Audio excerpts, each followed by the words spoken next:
On a parlé politique en Italie avec vous, on a parlé ces derniers temps aussi de politique en Allemagne. On va justement filer à Berlin, retrouver notre ami et correspondant Amaury Guibert pour parler économie. Parce que on sait que quand on parle de l'Allemagne, Amaury, on dit toujours « Oh, bah là-bas, tout va bien sur le plan économique, la croissance est forte, le chômage n'a jamais été aussi bas. » Voilà l'image que l'on a de nos voisins. Vous ne me direz pas le contraire, mais la réalité semble beaucoup plus contrastée. Amaury, bonjour. Cette Allemagne en pleine réussite, ce n'est pas le cas, on va dire, de façon homogène dans toutes les régions.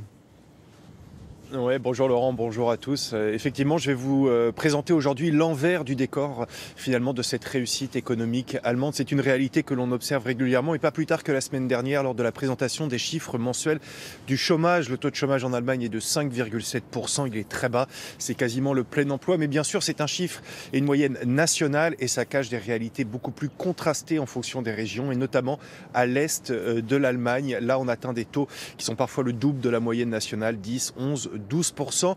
En fait, l'ex-RDA n'a jamais vraiment rattrapé son retard économique depuis la chute du mur. Des industries, une population vieillissante, un exode rural. Ces régions cumulent les handicaps et notamment l'Usace. C'est une région qui est collée à la frontière polonaise autour de la jolie ville de Görlitz. Regardez ce sujet que nous avons préparé avec Brice Boussoir et Julien Méchaussy. Il y a d'un côté les façades joliment rénovées de la vieille ville de Görlitz. Mais derrière ce décor qui a servi au tournage de nombreux films à succès, il y a une autre réalité, une région qui se meurt à petit feu. Dans les villages alentours, l'industrie du charbon fait partie du paysage, mais elle périclite et l'avenir est bien sombre pour les habitants. Je suis encore dans la situation où je peux gagner un peu d'argent. Mais sinon, il n'y a pas de travail. J'ai ma famille, 2 enfants, une maison, on est dépendant du charbon. Si ça disparaît, on n'a plus qu'à faire nos valises et on partira. Ces villages fantômes donnent une idée de la gravité de la situation. Plus de 100 000 personnes ont déjà quitté la région ces dernières années, les jeunes essentiellement. Pour ceux qui restent, le quotidien est difficile, comme pour ce serrurier, il se bat pour que son affaire perdure. Ce n'est pas facile dans notre région. Il n'y a pas de clients.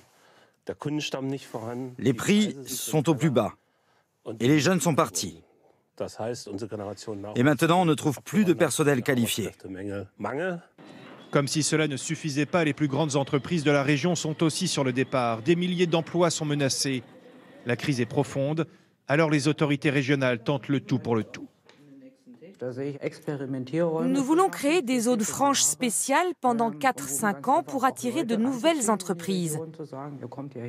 Venez ici, vous êtes invités, vous avez un espace de liberté et vous serez exonérés d'impôts.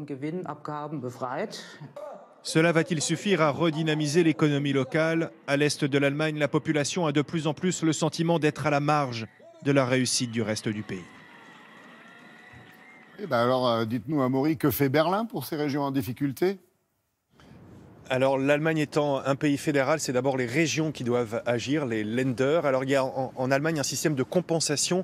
Les régions les plus riches reversent de l'argent aux régions les plus pauvres. Ça c'est une première chose. Et puis il y a aussi un impôt sur la solidarité que payent tous les Allemands. Ça c'est pour aider l'ex-Allemagne de l'Est, voilà, qui amène un peu de cohésion finalement au niveau national. Mais clairement aujourd'hui, ça ne suffit plus. En tout cas, il faut faire un petit peu plus parce qu'on est un peu dans un cercle vicieux. Ces régions pauvres, elles sont de plus en plus pauvres, de moins en moins attractives, alors que des régions comme la Bavière, elles, sont toujours plus attractives. Mais on sent bien qu'il y a quand même une prise de conscience au niveau de la classe politique allemande. Et on l'a vu tout récemment avec un exemple assez symptomatique. L'entreprise Siemens, ce géant allemand, voulait supprimer des centaines de postes dans cette ville de Görlitz dont on vient de parler. Il y a eu une telle levée de boucliers au niveau politique jusqu'au plus haut niveau de l'État, jusqu'à la chancellerie, que finalement Siemens a reculé. On le voit, la pression des politiques est de plus en plus forte, mais cette classe politique réalise aussi quelque chose de très important, c'est que pour contenir cette poussée populiste qui touche ces régions de l'Est de l'Allemagne, c'est là que l'extrême droite fait ses plus gros scores, eh bien il faut répondre et résoudre cette crise économique. Et oui, donc très gros dossier pour la nouvelle coalition. Merci beaucoup Amaury.